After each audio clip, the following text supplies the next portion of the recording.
Hello everyone, and welcome back to the Great Ace Attorney Chronicles. Previously, we finished the 4th case of the first game, and now we're primed to start up the 5th, and maybe final.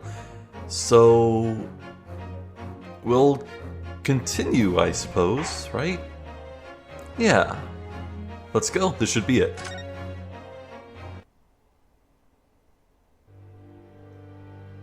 The Hound of the Baskervilles. Well, the adventure of the unspeakable story, more like. It's coming! Sholmes's cry pierced through the thick wall of fog around us. Wisps of vapor flowed over the pistols I cocked, and I waited breathlessly in the stillness. The silence lasted for what seemed an eternity, until, at last, it appeared. From the shadows of the cloud, an enormous beast sprang out upon us. A hound it was, but not such a hound as any mortal has ever seen. Its eyes glowed with a smoldering glare. The whole of its ox-sized body was outlined in white-hot flames. Its rumbling pant and hideous howl, so terrified was I that I began to tremble with fear. "Look well, Wilson," Sholmes declared, gazing upon the mystical beast. "For this is the diabolical Hound of the Baskervilles."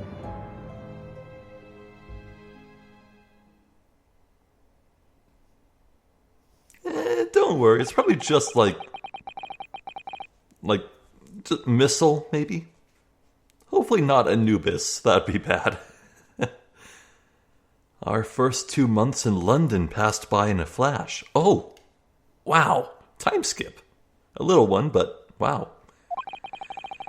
In that disconcerting courtroom experience we were first thrown into on the day we arrived in the country, and in Soseki-san's terrible ordeal that had followed closely behind, we had emerged victorious. However, there then came an abrupt end to our opportunities to appear in court. Which was hardly surprising, of course, since I was nothing more than an amateur, an unknown student of law from a faraway land. So life in our little office was very quiet. That is, until it was shattered one day by that fateful telegram.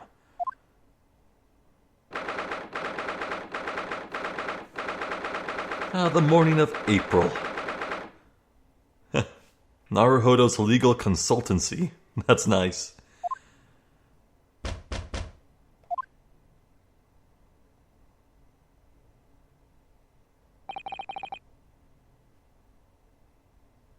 I like what they've done with the place. Huh. Was that aquarium on the right always there too? That morning, I was woken by the unreserved knocking on the door by the telegram boy. But after he'd gone, Susato-san's behavior became very obviously strange. Susato-san? Yes? Is it time to leave for court already? Let me see. What case is it today? I don't think I'm scheduled to defend anyone at the moment, am I? Oh, no, of course not. How silly of me. She's going stir-crazy. But I think Iris said she would make us breakfast this morning. So, shall we go down to Mr. Sholmes' suite? Yes. Iris makes the most delicious breakfast food. She does, doesn't she? And once our bellies are full, we can leave for court in fighting fit form. Let me see. What case is it today? Here we go again. Huh. Well, let's look around a bit, shall we?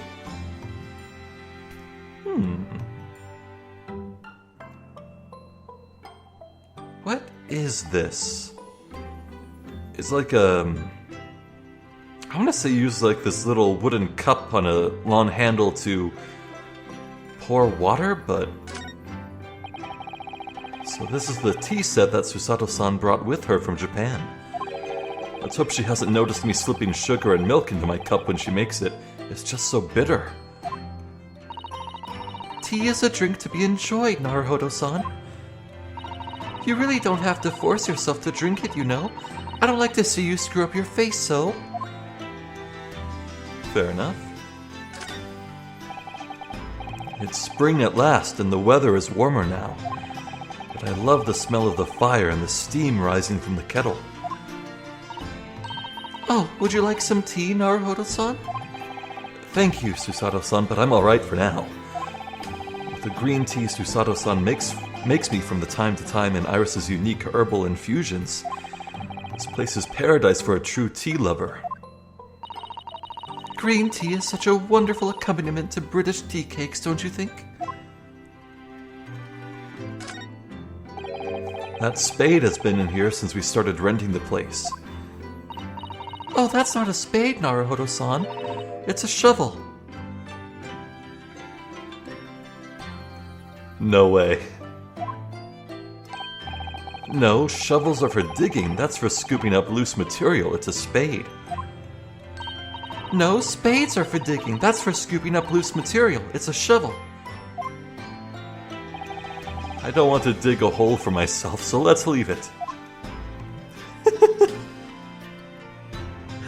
Oh, echoes of ladders. I feel it. I feel it. I've only been here in London for about 2 months, but my desk is starting to look a little messy already. You could tidy up once in a while. Susato-san, I always say, making a mess is a small sacrifice to pay for being able to further your studies. And time spent tidying up is time you can't devote to the same cause.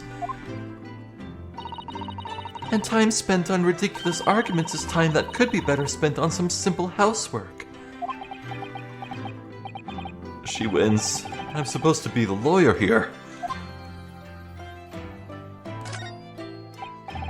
Ah, the Dharma doll I brought with me from home. Still with only one eye colored in. I said I'd color the other eye once I won my first court case here in Britain, but you have one, haven't you? Twice, in fact. Because I feel as though I'm still lacking as a lawyer. I tell you what, why don't you color the other eye in once you think I'm a proper, fully fledged lawyer? If you insist. I'm glad they touched on that. Yeah, I think we actually talked a bit about Dharma earlier in this Let's Play. You color in one eye when you set out on your goal, and color in the other when you've succeeded. I'm glad they talked about it. It's such a neat thematic thing. What is this? Ah, this must be the telegram. Let's see. Ugh! No, you mustn't look at that. Not under any circumstances. Alright, I won't. I'm sorry, Naruhodo-san, but you can be very mischievous at times. And put the telegram away if you don't want people looking at it. It's such a distinct, bright, vibrant blue. It's so weird. Dyeing things can't be easy in this time and day. A time of era, you know? It's just... it's so blue. Why would they make their paper look like that? We were rather lucky to find that old aquarium left behind here. The prawns we put in there are doing rather well, and the anemones too. It's a wonderful invention, isn't it? The sea behind glass inside your room. Another example of Great Britain's greatness. Having to clean it out and change the water isn't so great though, is it? Take good care of your fish, people. Do you know, I've never seen inside your room there, Susato-san. Never even peeped inside. I should think so, too. A young maiden's private chamber is a place of bittersweet secrets, you know. Huh? Whatever you say, young maiden.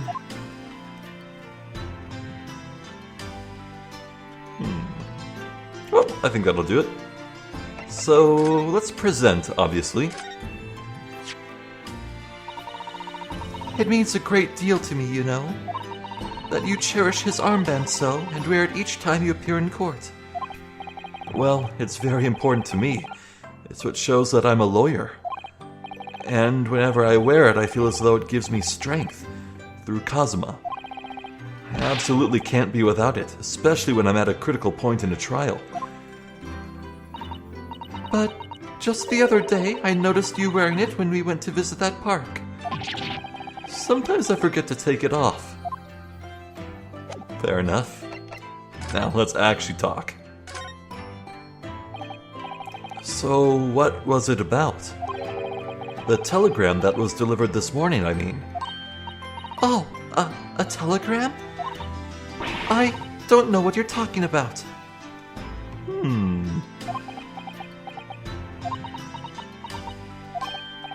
Sorry, but you're not going to get away with that. Well, I didn't think I would. Actually, don't give it a moment's thought. It's nothing interesting. Boring, in fact. It was just a boring old telegram. That's 3 times now that she's tried and failed to convince me it was nothing. I promise that I'll tell you about it at some point. Alright, I understand. Huh. I can only imagine it's like bad news from home. Maybe something to do with her father? I suppose Sosuke-san will have arrived back in Japan by now, won't he? Yes, I should think so. He left immediately after that terrible ordeal. Which would mean he should have completed the voyage already, or be just a few days away. A fortnight ago, we had that very long telegram from him, do you remember? Complaining of seasickness. But by and large, it seems the voyage has been going well. Is something wrong, Naruhodo-san? I was just wondering, what might have become of Sosuke-san had he stayed in London, that's all. You mean, as regards Lord Van Zieks, the Reaper? Yes, I can't help wondering if seasickness would have paled into insignificance in that case.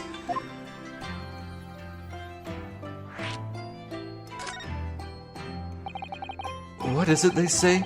That no one who stands in the dock can be saved from the Reaper, right? Like the way that nightmarish trial ended on the very day we arrived in London. Even 2 months on, the cause of that dreadful fire is still a mystery. Yes, but at least Sosuke-san is safely out of the country now. Presumably that means that the curse of the Reaper can only take effect within the confines of the city of London, perhaps? Even if that's the case, it's little comfort. I have a terrible sense of foreboding. Speaking of foreboding, I was trying to find a good place to bring this up, but after I finished recording the previous video, I was thinking like, man, Hound of Baskervilles, that's gonna be one of the more famous Sherlock Holmes stories. Huh. Don't know a thing about it. What else do I know about... Oh, right.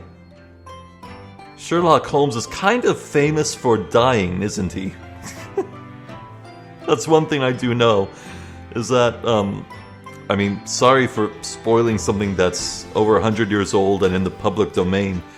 Yeah, Sherlock Holmes kind of bites the bullet. I think he falls off a waterfall. So if we find any running water in this case, I'm gonna freak out. But maybe they'll save that for the second game here.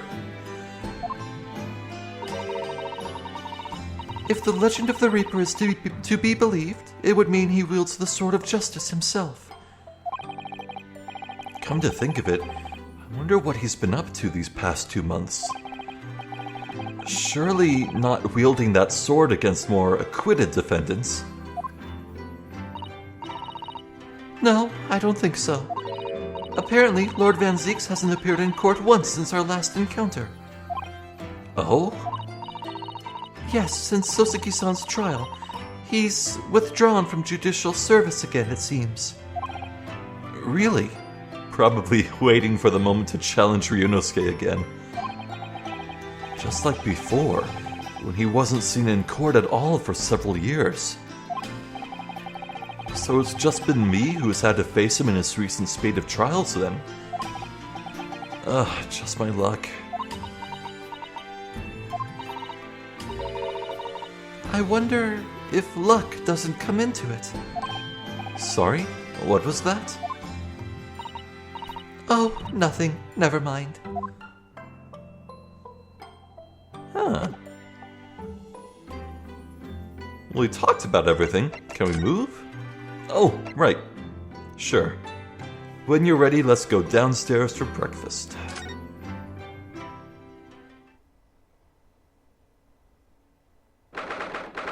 Oh god, wait, this suite is a destination for this trial. For this case. Oh no, what does that mean? Something gonna happen here, maybe? Morning, Runo. Morning, Susie.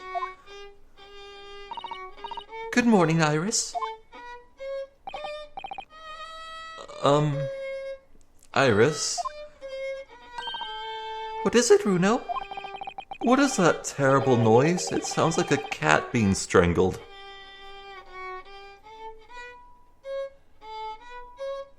I wonder if I recognize the melody.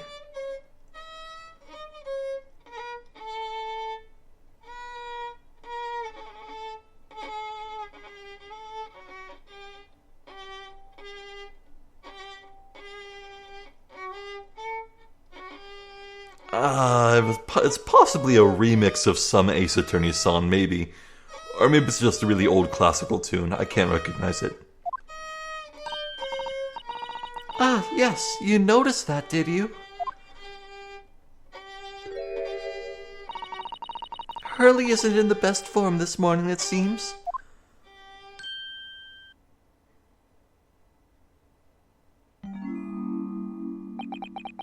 Hello. Hello, Mr. Sholmes.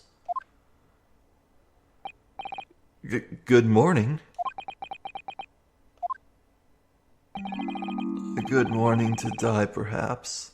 Come on! Don't talk like that!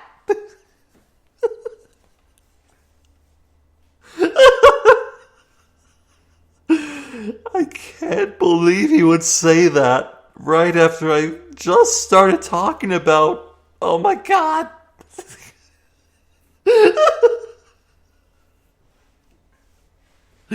Oh no, maybe he's sad because he heard me.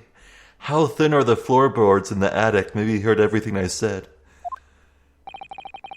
Has something happened, Mr. Sholmes?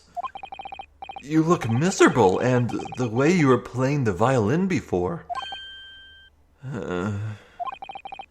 My analytical mind is dead. Music is dead. The world is dead. Damn this blanched existence! That's all it is, my dear fellow. Nothing of consequence. I'm afraid I don't understand. Well, Iris, isn't it time we ate? Some dry toast and insipid coffee for me, if it's not too much trouble. Kitty! Huh! Yeah! Kitty! Oh, look, it's Wagahai. Wagahai? Good morning, boy. Meow. Must be some sort of tiny door for cats to use. But how did it get there?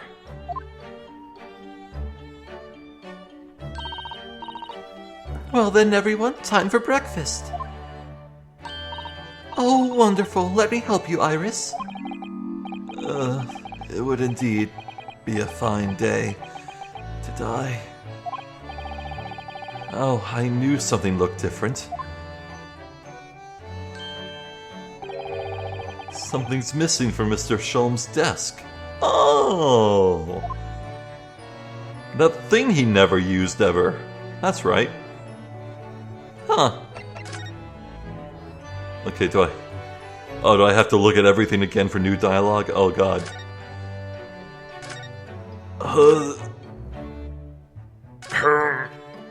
Okay, right to left.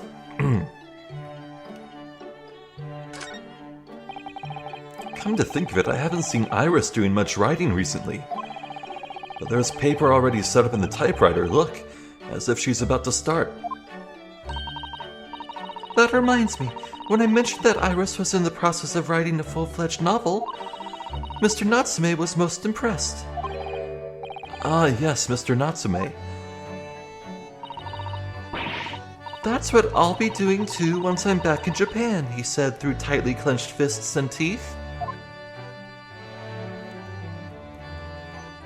Good luck to him. Is it just me, or does the paper in that wastebasket kind of look like a duckling? Probably just me. That's a charming little white shelf, and full of charming little bottles, too. But the contents of them aren't quite so charming, it seems. Science is the future, Mr. Naruhodo. You can't deny it. I'm saving my money so that I can buy some chemistry apparatus as well. Law, chemistry, takedown throws. What diverse skills you boast, Miss Susato. As useful as they are, I'm not sure that my throwing skills are worthy of inclusion in that list. Could have fooled me. This is where Iris notes down ideas, isn't it? Let's see, what does it say today? Ah, the Boscombe Valley Mystery. Oh, how intriguing! It must be the title of Iris's latest work. Oh my, I wonder what fantastic tale awaits us.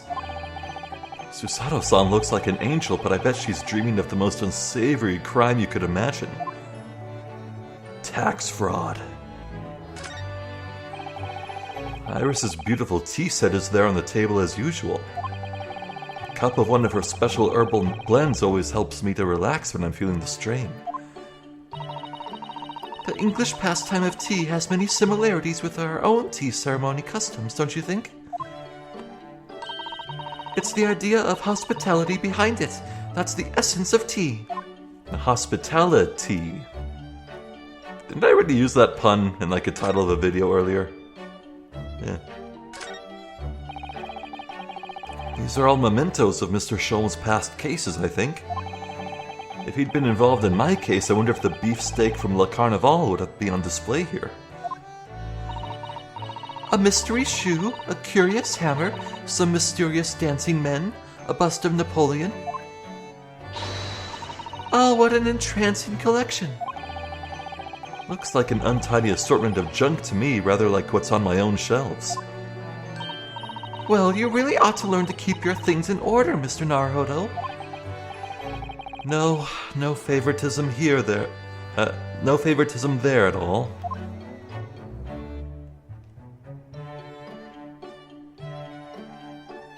I hope clicking on Iris doesn't advance things. We're trying to talk to... Yeah, we're trying to talk to him. It won't advance if we talk to Iris. Oh, tell me about Wagahai. What a weird name. Mr. Natsume's cat seems to have settled into his new home then. Oh yes, and I've become very attached to little Waggy. It would appear his previous owner has completely forgotten to him. Cats are unfeeling creatures. Their mews are as empty as the hearts of the muses. Kitty! If Mr. Natsume had no intention of taking Waggy back to Japan, I wonder why he kept him in the first place. I expect he would have taken him if he could. But pets are strictly forbidden aboard steamships in our experience. And for good reason. Terrible things can happen if the rules of passage are not obeyed. Well, I don't mind, because Waggy is adorable. Meow. Yes, he really is. Oh, yes, what about the door? I don't remember seeing that tiny thing in the main door before. Where did that come from? Oh, you noticed? You are observant, Runo. Look, I used this. It's my latest invention. What is that? I call it the cat flapomat. Gosh, a machine for making doors just for cats? That's right, it can make a cat flap for a little furry friend like Waggy in seconds. And it can do it in any door at all, no matter what it's made of. It's very powerful, you see. Wouldn't it have just been quicker just to make the cat flap rather than making a machine making a machine to make the cat flap? Well, yes, maybe, but now I can make cat flaps anywhere I like. Oh, I think it's wonderful. You must make one for us in the door of our office upstairs, Iris. She really knows how to come up with unconventional inventions, this girl. Hee hee hee. Sure. I wonder what Wagahai means. It's clearly Japanese. I wonder if it's like some sort of reference to the real-life Soseki Natsume's works.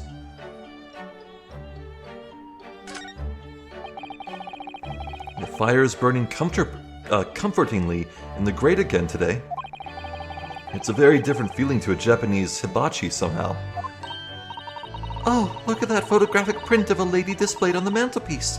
Could it be? Yes, it must be. It's the woman. Oh, how exciting. Is that supposed to mean something to me? Just gonna leave it at that? Okay. Looks like that huge metal chest is being used as a table for tea and coffee. It seems very sturdy with an equally sturdy lock. Mr. Naruhodo, you mustn't go around opening things. I always have to keep an eye on you, don't I? You're very mischievous. How did you come to that conclusion?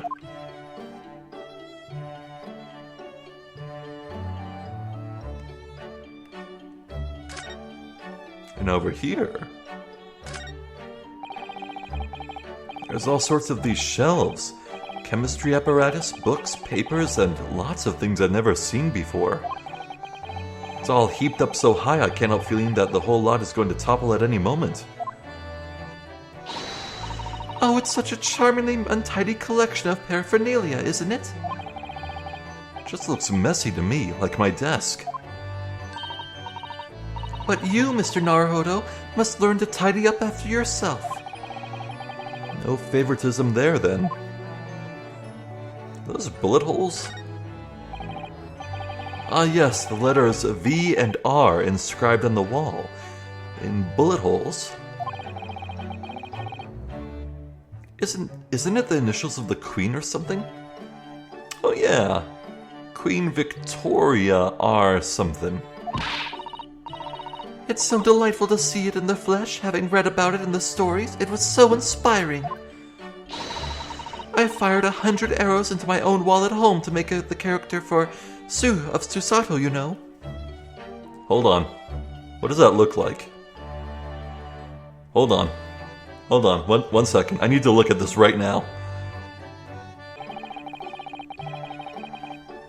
Whoops. Accidentally skipped the dialogue because I clicked back into frame when I alt-tabbed. So, here on the screen is what Su looks like. I don't think that would take 100 arrows, but sure. But I also looked up Wagahai. That means I am a cat. That's the title of Soseki Natsume's famous book. He named his cat I'm a Cat. That's pretty dang good. That's pretty dang good. Anyway, what was that? Yeah. Super, but perhaps there are some things the great detective does that you don't need to copy.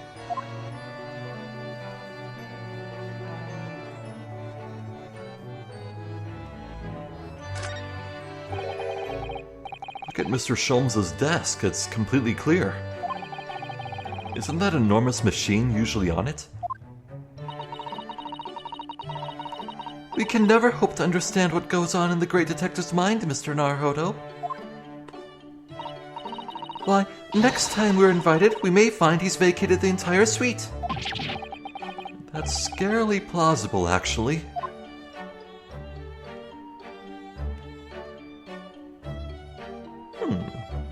Well, I think that would do it. I know what'll lift your spirits. Check out this armband.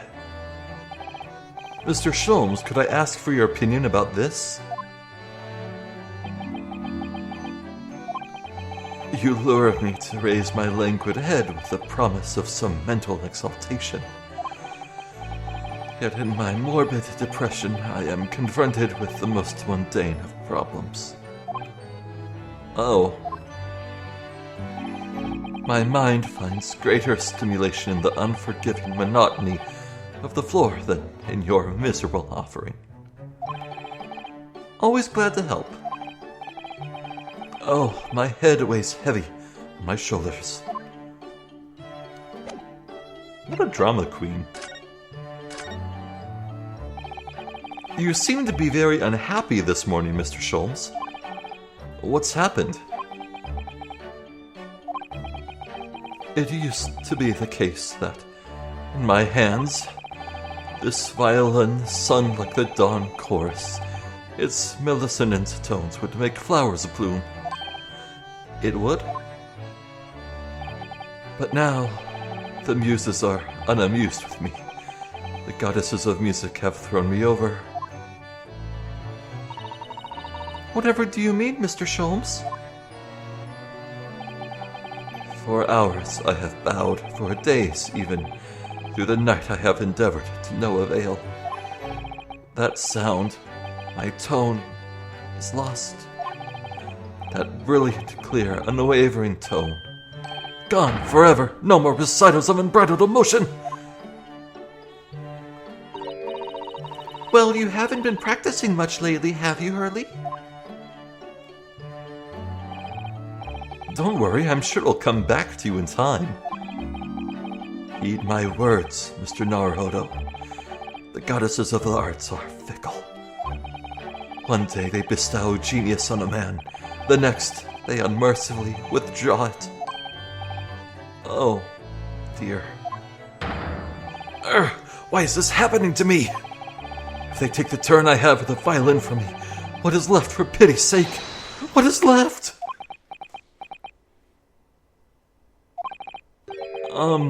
Deduction, perhaps?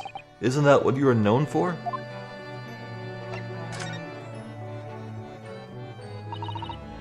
Mr. Sholmes, I don't like to pry, but your desk looks rather empty today. Well done, Miss Susato. Your observational skills do you credit. Oh no, Mr. Sholmes, they pale into insignificance when you compare to yours. You'd struggle not to notice, wouldn't you? You mean Hurley's great analytoscope? That's at Windibanks now. Windibanks? Sorry, it's at a windy bank? No, Windibanks, the pawnbrokery. Oh. Pawn? What? You mean you've pawned that enormous machine of yours? It has some considerable value, you see, quite undeservingly. But isn't it a very important machine for your work? I do wish you had consulted us if your situation had become so desperate. I should have gladly passed what little income I have to you. Dear Madame, things are far from desperate. But the pawnbroker has your wonderful machine. How can it be anything but desperate? Making use of a pawnbrokery is quite ordinary here in London, I assure you. It is? It doesn't sound ordinary at all. It would seem that neither of you fully understand how pawnbroking works. Oh, what's to understand exactly?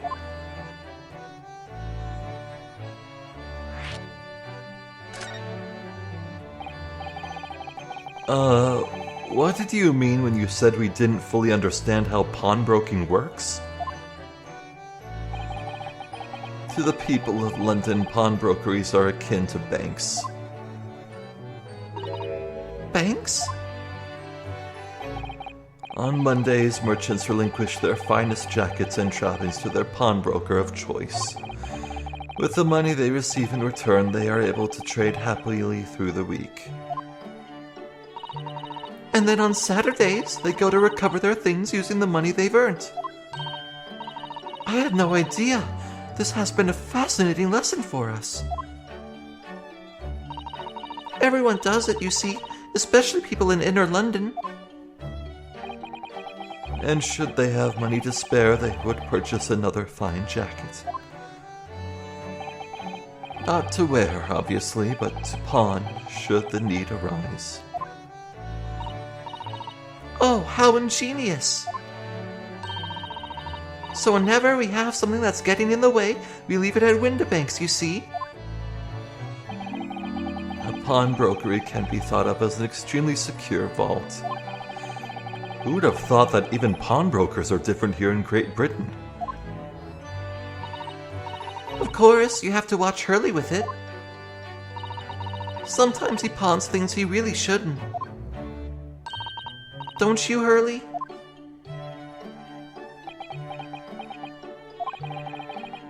What does it matter? The world is dead to me now.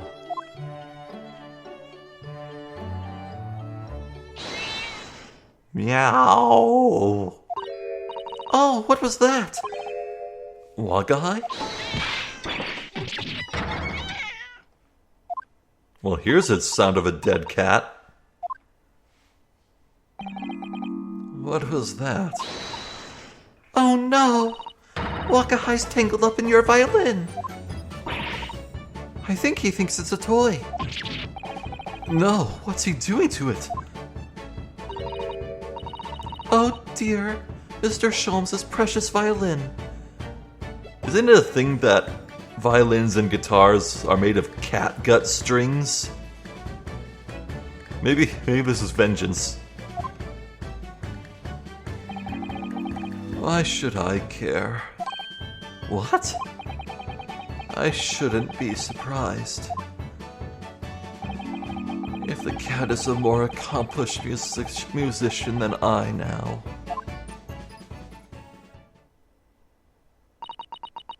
Mr. Sholmes really is in poor spirits, isn't he?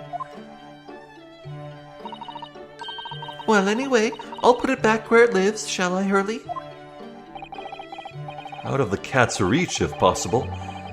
Maybe we should assess the damage. Oh. Oh, where is the violin? Whoops, don't want to move. Examine. Hello? Oh, there it is. Looks fine from here. Oh. It looks like just one broken string. So this is the violin, is it? It's a Stradivarius, one of the finest violins in the world, made by the renowned Italian luthier Antonio Stradivari. Oh, I see. Doesn't really look like anything special to me.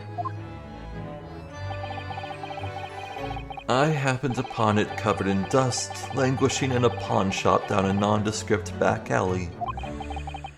The broker had no idea of its value, so I was able to purchase it for a mere 55 shillings. How honorable of you. Oh man. Okay, time for me to go off on a completely unrelated tangent, but boy, after recent showings from Capcom, in fact, the company that made this game, as a matter of fact, showings of their upcoming Dragon's Dogma 2, I was hyped enough to start replaying Dragon's Dogma Dark Arisen, the first game. Oh my god, it's so fun. But all this talk of pawning is really funny because your party members, they're called pawns. More like the chess pieces, really, instead of, pawning off something to sell.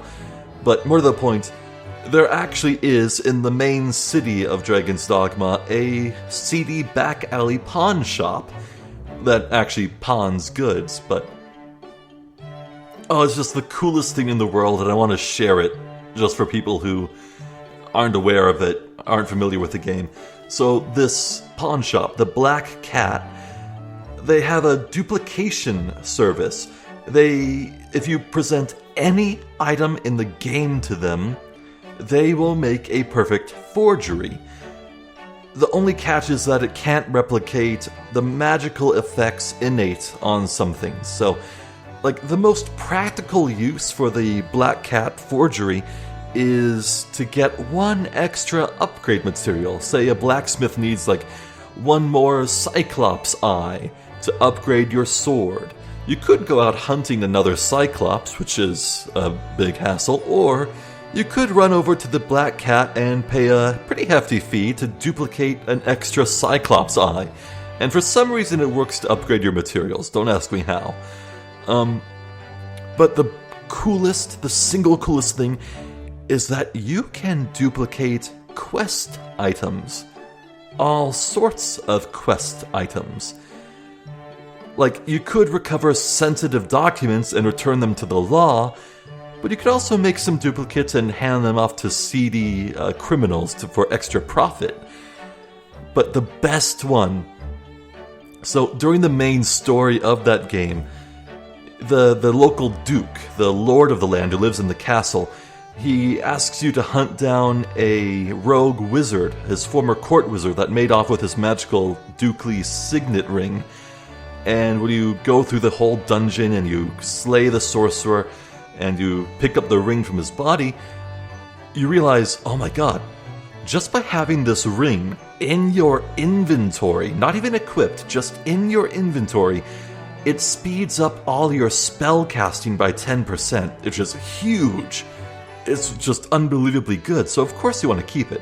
So obviously you go to the Black Cat, you have a forgery made. You maybe put the real ring in the bank in your storage for safekeeping, and you take the fake forgery ring up to the Duke. You hand it over, the Duke is like, well done. With this ring, I can now magically unlock my treasure vault. Come, follow me. And so you're walking down the halls of the castle behind the king, silently freaking out, going, oh shit, he's gonna realize it's a fake, it's not gonna open the magic vault at all. Oh no. And so you get there, you're sweating bullets, and the Duke holds out his hand with his ring on it, but nothing happens, and he's like, fie, the rogue sorcerer must have drained this ring of its magic. My apologies, hero. Oh well. Phew. But here's the best part about that. There's no quest for this, you just have to realize you can do it, you just think of it and it's possible. You go and take the real ring, which you had pocketed earlier. You sneak into the castle at night, you evade guard patrols, you make your way to the vault. You can open it with the real ring and pilfer everything. Usually the Duke just lets you take one thing at a time, I'm pretty sure, but no, you could just steal everything. It's the coolest shit ever. Anyway, the point of this story is that, mark my words, when Dragon's Dogma 2 releases, I will Let's Play that game. It will be featured on my channel. Full playthrough. Mark my words. Dragon's Dogma, the first one, is one of my favorite games ever, and I love it. I can't wait for the sequel. What? Oh right, we're playing Ace Attorney. And until today, it has been my faithful companion in every great Paganini-inspired performance I have made. I ask you, is there reason to live in a world devoid of music to tolerate this blanched existence? No. There is none.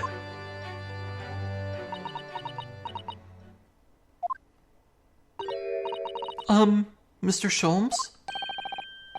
What, dear madame, what? My thoughts are preoccupied with fancies of release from this dull routine. Well, it's about the violin. It looks very different to normal, don't you think? Huh?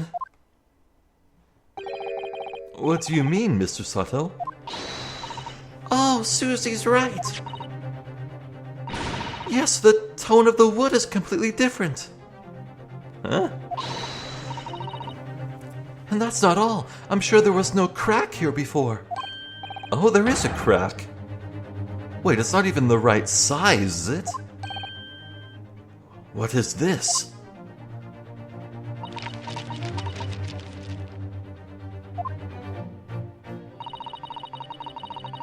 I'm terribly sorry to have to tell you this, Mr. Sholmes, but that instrument isn't a violin at all. Then what? I believe it's an entirely different instrument called a viola. What? Oh, Mr. Sholmes, are you alright? You're right. You are quite right. This isn't my faithful Stradivarius. So what, pray, is this piece of stringed flotsam? Not your faithful performing partner, then. Ah, I see what must have happened. You do, Iris? This is just a simple mix-up. What, did the Stradivarius get pawned at some point? It sounds like Iris might be able to tell us exactly what's happened if we ask her.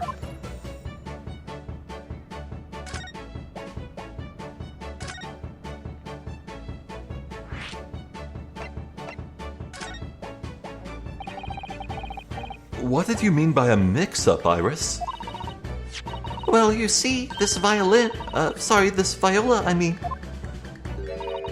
was at Windibank's until last week. At the pawnbroker's? Not Mr. Sholmes' beloved musical partner. There is a proverb from the East with which you are no doubt familiar, my dear fellows. Always let a beloved child travel. Yes, indeed. So you sent your beloved violin to the pawnbrokers in the hope that it would experience personal growth? Oh, what a wonderful idea! Last week I pawned my great analytoscope in order to release my precious instrument. But it would appear Mr. Windibank mistakenly furnished me with his tawdry fiddle instead. But my ears cannot be deceived by the hollow timbre of this piece of timber. Well, your ears, your eyes, your fingers, and maybe even your nose were also deceived, so...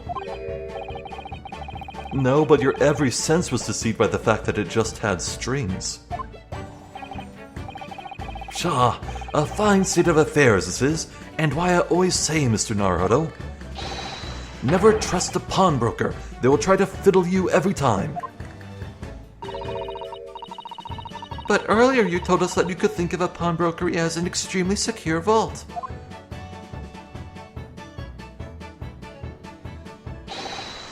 Come, Mr. Naruhodo. Dilly-dallying will get you nowhere. Sorry?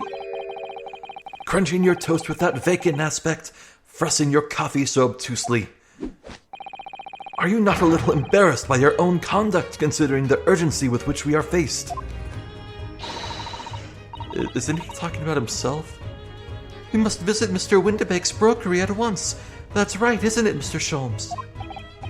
Precisely, Mr. Sato, without a moment's delay. But I haven't finished my bacon and eggs. My dear fellow, surely you do not still intend to crunch your bacon with an increasingly vacant aspect, to press your egg ever more obtusely. All right, say no more. Let's go then.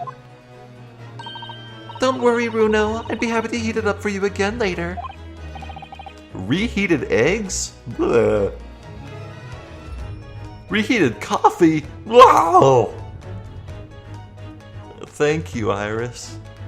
Well, okay, I've never drank coffee before. But I hear it's bad if you reheat coffee. As it happens, I'm rather curious to see what a British pawnbroker's looks like. Well, I suppose you have new dialogue, Mr. Sholmes. I must stop you there, Mr. Naruhodo. Unofficial I may be, but I am nevertheless a professional. I couldn't examine such a humdrum item for anything less than £5. Oh, no, I didn't really want you to examine it. I just wanted to ask if... My dear fellow, as a professional consulting detective, I couldn't possibly venture an opinion for anything less than £5. Are you perhaps hoping to purchase a new telescope in the near future, Mr. Sholmes? Indeed I am. As you know, it has long been an ambition of mine to discover a new star and name it for myself. Because your earthly stardom isn't enough.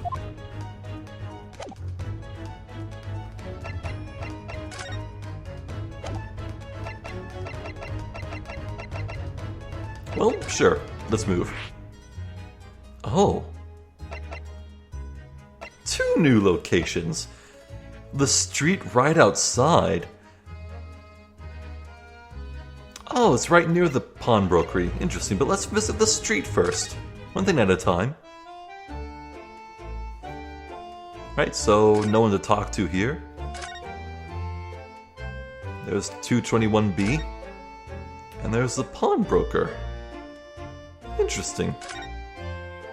Let's look at everything, shall we? It's already been 2 months since we started taking lodgings here above Mr. Sholmes' office. Oh, nice balcony. I still can't quite believe it. I never expected things would turn out like this. Oh, I know. To actually be sharing accommodation with the world's greatest detective. If I ever find myself before a court of law now, I will have not one regret. I don't know what you're talking about, but I'd be happy to defend you, of course.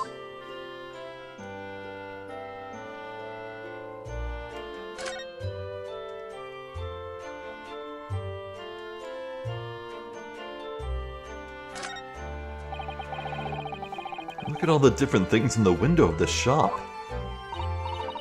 Ah, that's Windibank's, the pawnbrokery. Looks much smarter than a pawnbroker's in Japan, doesn't it? Yes, you're right. I find pawn shops at home rather inapproachable, personally. It reminds me of a tearfully parting with my favorite fountain pen. I felt so miserable.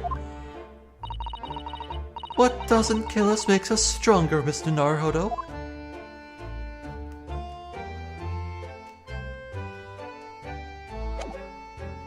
Well, let's move in.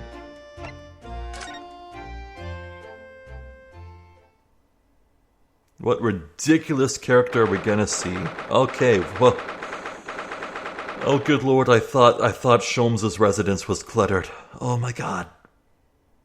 Oh boy.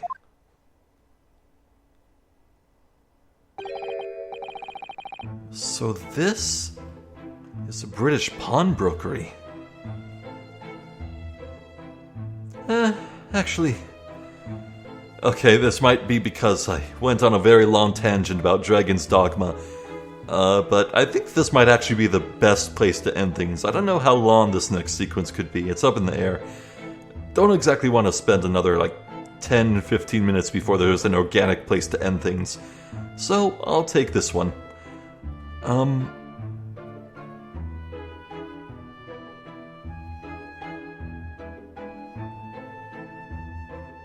Interesting start so far. A bit scary with the timing of Herlock talking about dying right after I finished talking about, oh yeah, doesn't Sherlock Holmes die in the books? I'm just gonna pretend that never happened. Wait a second. Look there, that hat. The one that's hanging down. On the top right. It's black with a red band and it's a top hat. Is that? No. Is that Professor Layton's hat? No. I mean, this is London. Probably a few decades before he was born, but I am playing this in chronological order. Kind of. I'm skipping Ace Attorney 5 and 6, but this was definitely made well after the crossover game. I choose to believe that's a wink and a nod to Professor Layton. Oh, that's good. Oh yeah, wow, okay. Well, that's a cute Easter egg. Anyway, so I guess we're still definitely in the setup. We don't know about any crimes as of yet. I'm predicting that the pawnbroker's gonna be all like, oh, there was an accident with your Stradivarius. You see, the thing about that is I already sold it to someone else. And now we're gonna have to go on this big, huge misadventure to find that Stradivarius violin. And that's how we're gonna get roped into into this case, the crime. I wonder if the pawnbroker is gonna be olive green. Now, that'd be neat. Yeah, it has been months, so Olive Green has certainly had time to recover from that coma she was in. Maybe. Who knows?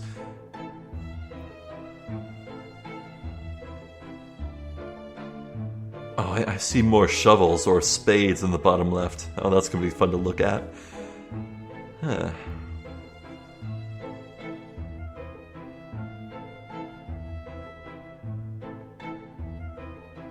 I think I've run out of things to say.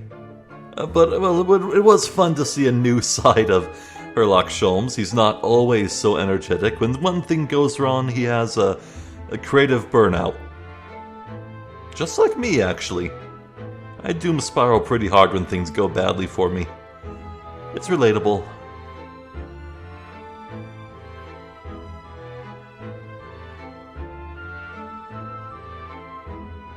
Yeah, I would wager that maybe this specific interpretation of Sherlock Holmes, really, I feel like he's on the spectrum somewhere, like me.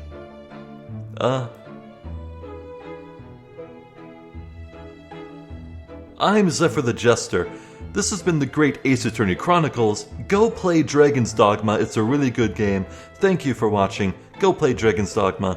I'll catch you next time, hopefully. Until then, please take care and please play Dragon's Dogma. Yeah.